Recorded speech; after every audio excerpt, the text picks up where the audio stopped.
Өр өлкенің өз дидары өз жұмысын жалғастырады. Ассалаумағалейкум, қадірлі телекөрермендер. Маңғыстау арнасында елге қызмет бағдарламасы. Бүгінгі хабарымыздың тақырыбы қоршаған ортаны қорғау және экология деп алып отырмыз. Ал енді спикермен таныстыратын болсам, Әділбаев Есенқос Естөреұлы, Маңғыстау облысы бойынша табиғи ресурстар және табиғат пайдалануды реттеу басқармасы басшысының орынбасары. Есенқос мырза, қош көрдік. Енді сұрақ бізден болсын, жауап сізден болсын.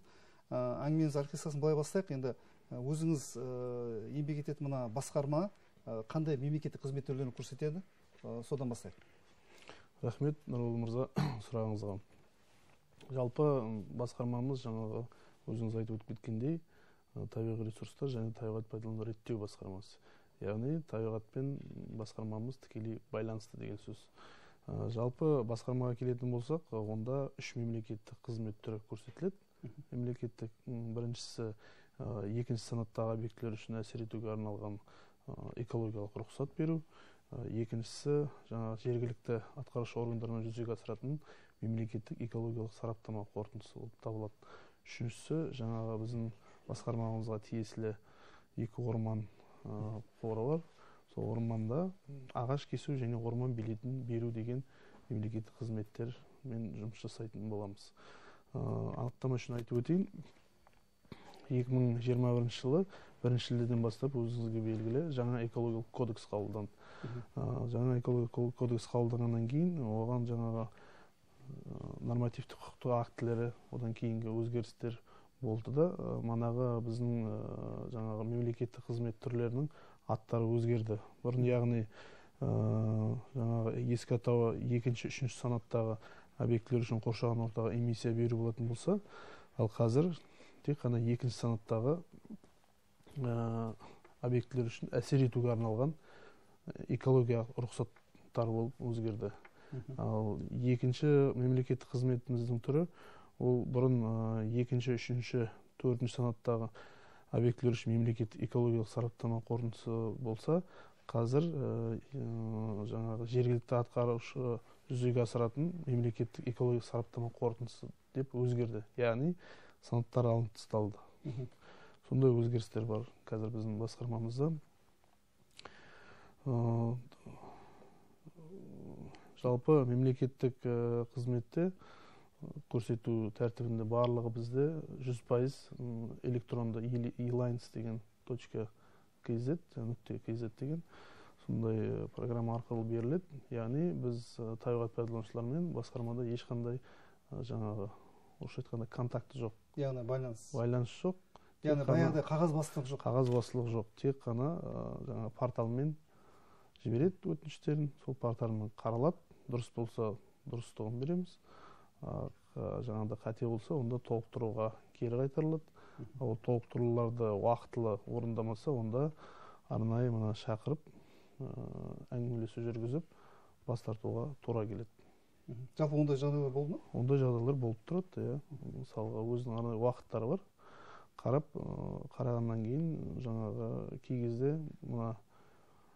қазіргі мемлекеттік сараптама қорытындысын алу болсын, рұқсат алу болсын, оларды алатын кезде қоғамдық тыңдау деген бар. Қоғамдық тыңдауы жаңа кодекстің сәйкес екеуі бірге жүру керек. Яғни мемлекеттік сараптамада қорытындыда қаралып жатқан кезде қоғамдық тыңдауда сол аралықта өтілуі тиіс.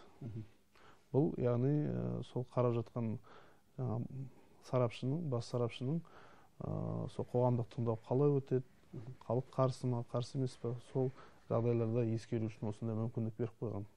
Өзіңіз айтқандай, мына 3 қызмет түрлері көрсетіледі дедіңіз, соның көбіне қайсысы сұраныс жоғары?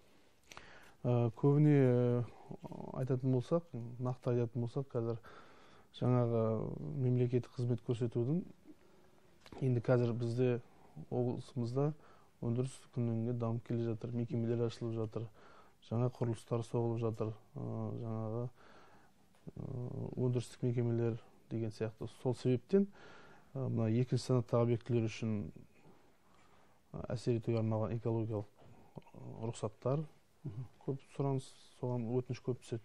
Және жергілікті атқарушы орган жүзеге асыратын мемлекеттік экологиялық сараптама қорытындысына көп өтініш түседі. түсінікті. Енді мына мемлекеттік көрсетілетін қызметтер қандай нормативтік құжаттарға сәйкес басқармаға тапсырылады? Жалпы оның регламенті, ережесі, тәртібі бар ма? Тәртібі бар, әрине. Мысалы мен сізге қысқаша айтып кетейін. 22 жылдың 9 айыншы қорытындысы бойынша мемлекеттік қызмет көрсетуден биылға 544 мемлекеттік қызмет көрсетілді. 544-тің оның ішінде жаңағы нақты цифрға тоқталатын болсақ, оның ішінде жаңа 62-сі мемлекеттік қызметтен кері қайтарылды. Яғни өзі өтініштерін дұрыс толтырмағандықтан. Оны енді нақтап жекелеп бөліп айтып беруге болады. Мысалы, екінші санаттағы экологиялық рұқсаттарға оған мысалы 147-сі, жаңа 544-тің 147-сі тек сондай қызмет қана берілді. Ал мемлекеттік экологиялық сараптаманың 260-шы берілді. Ал үшінші қызмет бойынша жаңа ағаш кесу, орман билетін беру, олдан биыл 43 мемлекеттік қызмет көрсетілді. Енді ол нормативтік документтерге қандай деп сұрақ қойып отырсыз ғой. Ол біріншіден арнайы өзінің ережелері бар.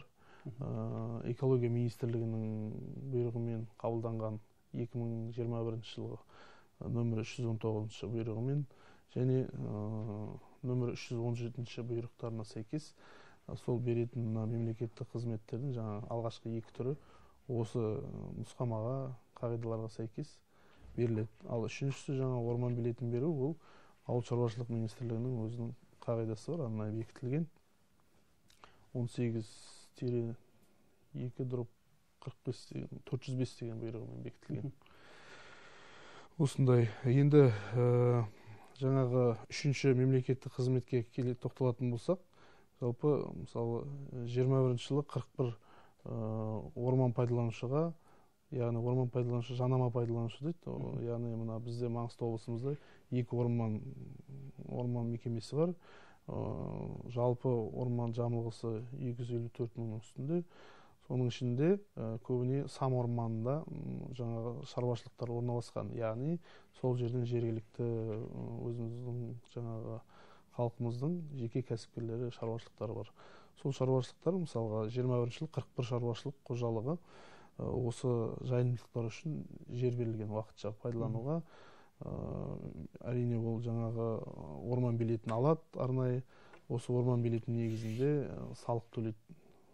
Жалпы 21-де 860 мың, 819 мыңдай салық төленген. Ал 22-ге тоқталатын болсақ, 37 шаруашылық өтінішін берген, өзінің жаңағы жайылымдықтар жер алып, малын бағу үшін, малын жаю үшін. Әдей орман ішінде өзінің бекітіліп қойған орындары бар. Сол орындарға сәйкес өтініштерін алып, малын бағып отырады. Сол 22-де 9 айдың қорытындысы бойынша қазір шамамен 676 мыңдай мемлекеттік бюджетке салыққа түсті. Өздерінің салықтарын төлейді арнайы сондай. Енді қазіргі таңда осы жақында 23 жылға өзінің өтініштерін беріп жатыр. Сол шаруашылықтар қазіргі таңда 2 мекемеге рәсімделген өтініш, орман билеті. Өзінің бекітілген, арнайы біздің мына облыстық мәслихаттың бекітілген төлемақылары бар. Әр мал басына деген сияқты, малдардың да әр түрлеріне, түйе, қой, ешкі деген сияқты өздерінің жаңағы төлемақылары бар. Соған қарап отырып, мемлекетке төлеп, сосын мемлекет қызметін алып отырады. Әрине ол да жаңа 100% электронды түрде, мана айтып өткенімдей, elite.kz осы несімен сайт арқылы беріліп отырады.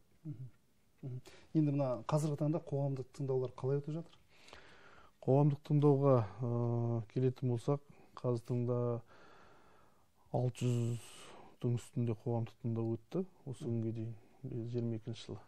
Оның ішінде енді біраз сол 605-еуі қазір кейінге қалып отыр, және 5-еуіне қарсылық білдірілгендер болды. Мысалы, оны айталық, мына шетпе елді мекен іргесінде орналасқан карьерлер, шебін карьерлері 3 мекеме болды. 3-еуі де бірнеше рет өткізілді, өтті деп саналды, но халық қарсы болды 100%. Сондай кездер бар. Енді қазір қоғамдық тыңдаудың ережесіне де өзгерістер енгізіліп жатыр.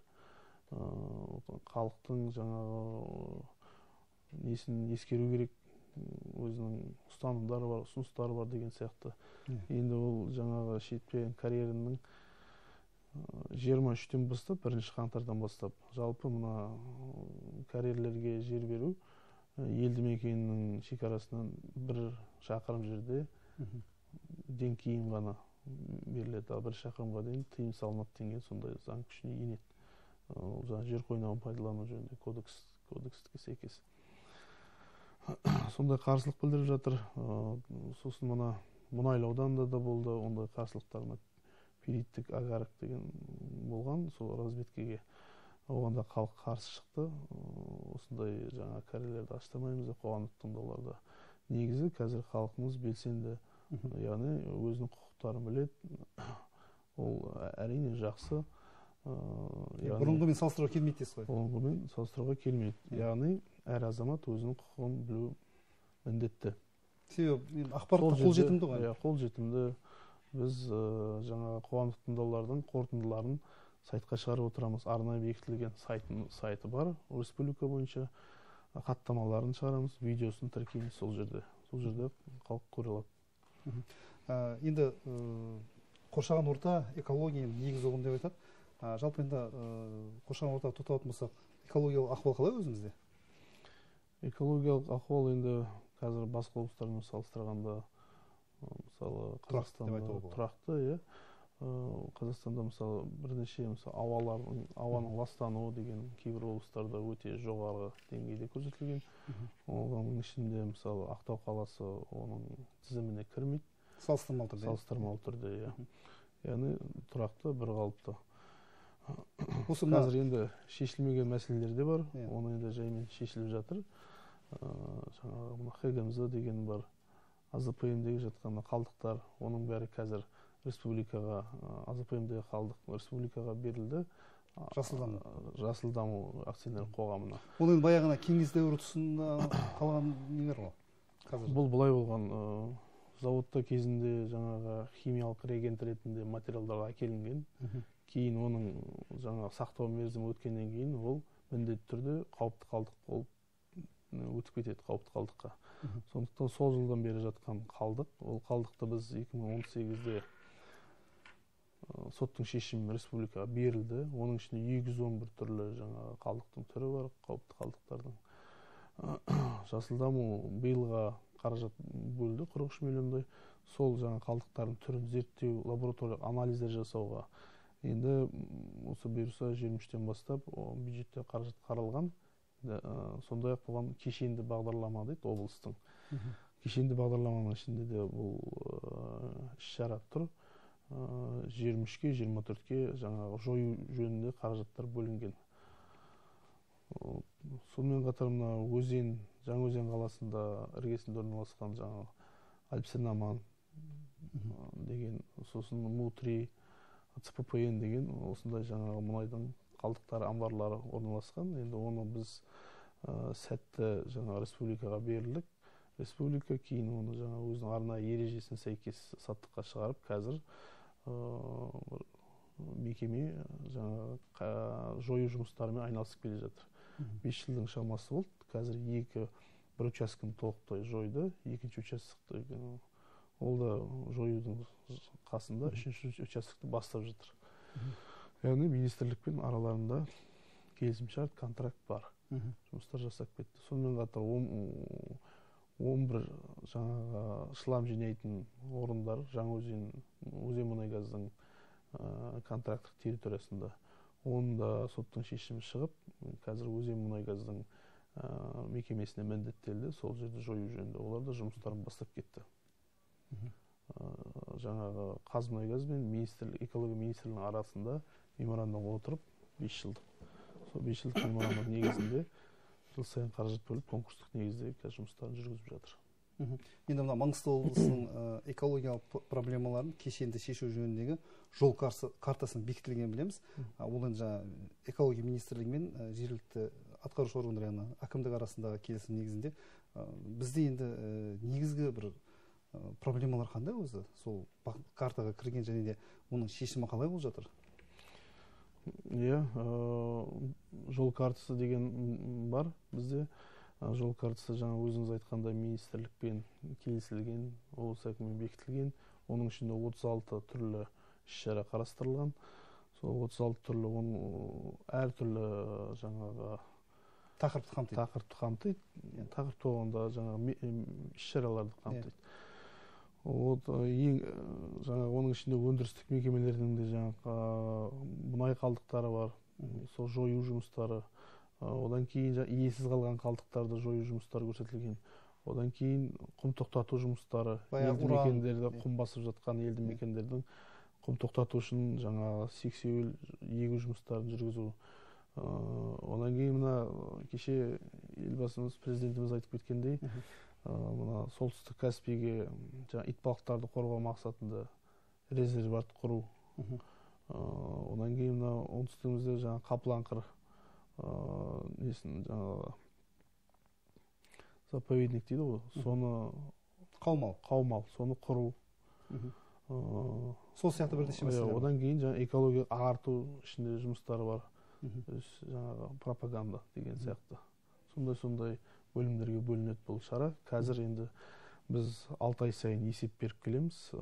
Жаңағы Атамекеннің площадкасында алаңында департамент экологиямен бірлесіп қандай жұмыс жасалды, не атқарылды, қандай жұмыс жасалмай жатыр, оның қандай проблемалар, не кедергі жөнінде баяндап отырамыз.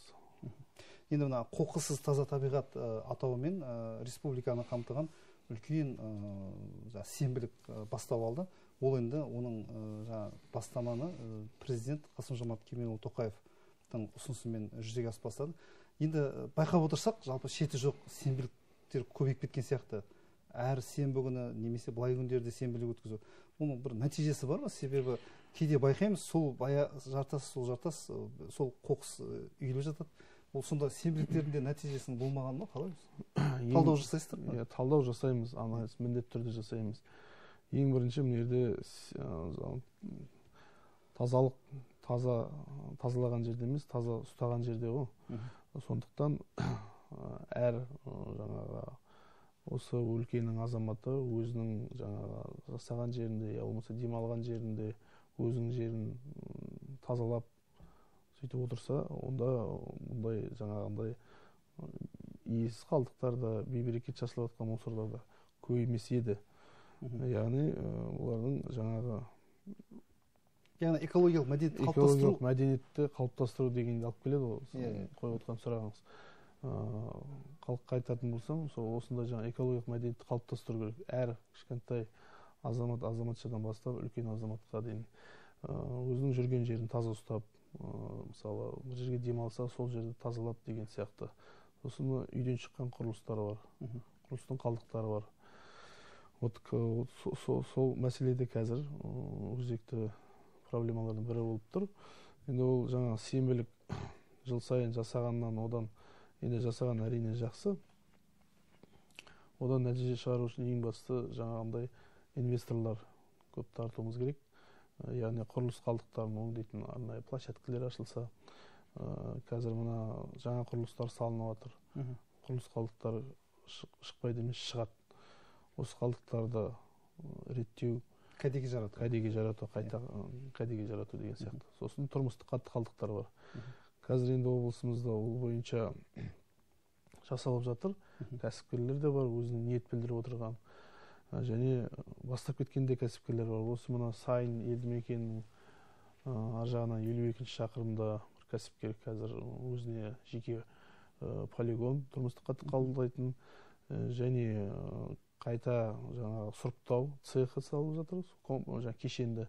Содан кейін мына төгінді суларды қабылдайтын сондай пункт ашып жатыр. Енді ол тағы да жоспарлап отыр, құрылыс қалдықтарын қабылдайтын арнайы алаң жасасам деді. Сосын сол алаңның негізінде осындай бір таралар болады. Сол тараларды қазіргі мына шағын үйлер салып жатыр ғой, көп қабатты, солардың қасына апарып, иелерімен келісіп, сол жерге қойып, яғни одан шыққан құрылыс қалдықтарды сол жерге тастап, сосын жаңа арнайы ыдысымен өзінің полигонын алып кету жөнінде сондай жоспарда бар. 23-тен жылдары іске асырылуы тиіс. Енді мынандай сұрақ, мына Қазақстан ғарыш сапары ұлттық компаниясы осы тұрақты түрде жаңағыдай космический мониторинг деп айтамыз, яғни бақылау жүргізіп отырады. Қай нүктеде қандай жаңағы қоқыс нүктелері табылған сіздерге жаңағыдай сол туралы ақпарат береді. Енді біздің білуімізше биылдың өзінде 89 нүктеде рұқсат етілмеген жерде жаңағыдай бейберекетсіз қоқыс шашылып жатқаны анықталған. Енді соларды тазалау жұмыстары қалай болып жатыр? Жалпы аудан әкімдіктеріне де берілген тапсырмалар бар. Тіпті соны орындамай жазаға тартылып жатқандар да бар, шара алынып жатқандар бар. Соның қадағалау жұмыстарын кімдер жүргізіп жатқан? Рахмет сұрағыңызға. Бұл бойынша да жаңағы қойған сұрағыңызға да осы ұқсайды. Яғни жаңа қоқыссыз таза табиғат деген акцияларына да. Енді осы аяқтап кетейін. Жалпы мына сенбілікте шыққанда ол көктемде, күзде шығады. Жыл сайын қайталанып отырады. Бұл енді биылға келетін болсақ, 20 мыңның үстінде адам шыққан. Осыған сенбілікке 3800 тонна тұрмыстық қалдықтары жиналып, арнайы бекітілген полигондарға тапсырылған. Және мына қаламыздағы жеке кәсіпкер бар, Эко-Уэст Ақтау деген. Оларда жаңағы жақсы акциялар ұйымдастырады. Қоқысты жаңа қайта өңдеуге тапсырып жүлде ұтып алды деген оқушылардың арасында жаңағыда осындай акциялар жүргізеді енді.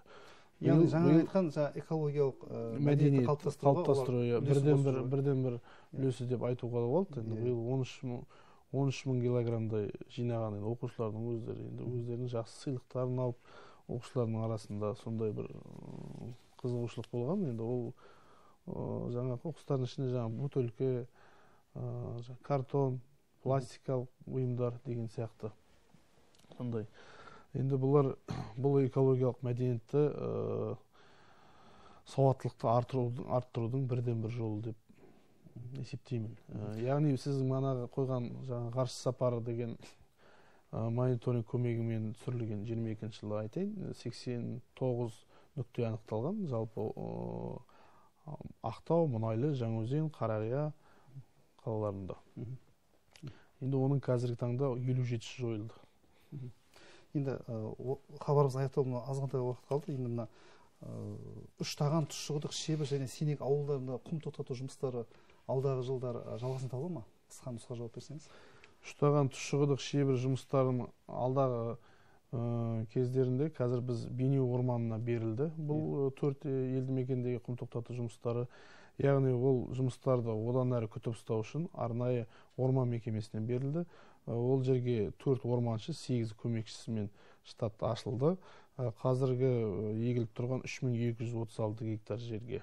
Енді алдағы уақытта 23 жылы бұл жерлерге жаңағы орман орналастыру жобасы, жерге орналастыру жұмыстары жүргізіліп, қоршаулары жаңартылатын болады. Сонымен қатар бұдан да бөлек Сенек, Сазды, Жарма, Сауысқан елді мекендер, 3 елді мекенінде биыл сонда дәл осындай жұмыстарды бастап кеттік басқарма тарапынан. Бұл жұмыстарға шамамен 134 гектар жер сексеуілге көшеттер егіледі. Мұнда шамамен 330-дің үстінде қара сексеуіл көшеттері отырғызылады. Яғни ол жерлерде де құм тоқтату жұмыстарын бастап кеттік. Енді тағы бір сұрақ қойғым келіп тұр. Енді бұл баспасөз беттерінде жиі көтеріліп айтылып жүр. Мына Каспий итбалықтарын зерттеу және қорғау жұмыстары туралы не айтуға болады? Себебі президент те бұл тақырыпқа бірнеше рет тоқталды, бірнеше рет ескерту де жасады. Орынды сұрақ, Нұрбол мырза. Ол Каспий итбалықтарын қорғау жөнінде елбасымыз да айтып өтті. Кеше жуырда осы Маңғыстаудың іс-сапарында мемлекеттік институттарын құру, Каспий теңізін зерттейтін мемлекеттік институттарын құру жөнінде министрлікке тапсырма берілді. Осы бойынша жұмыстар жүргізіліп жатыр.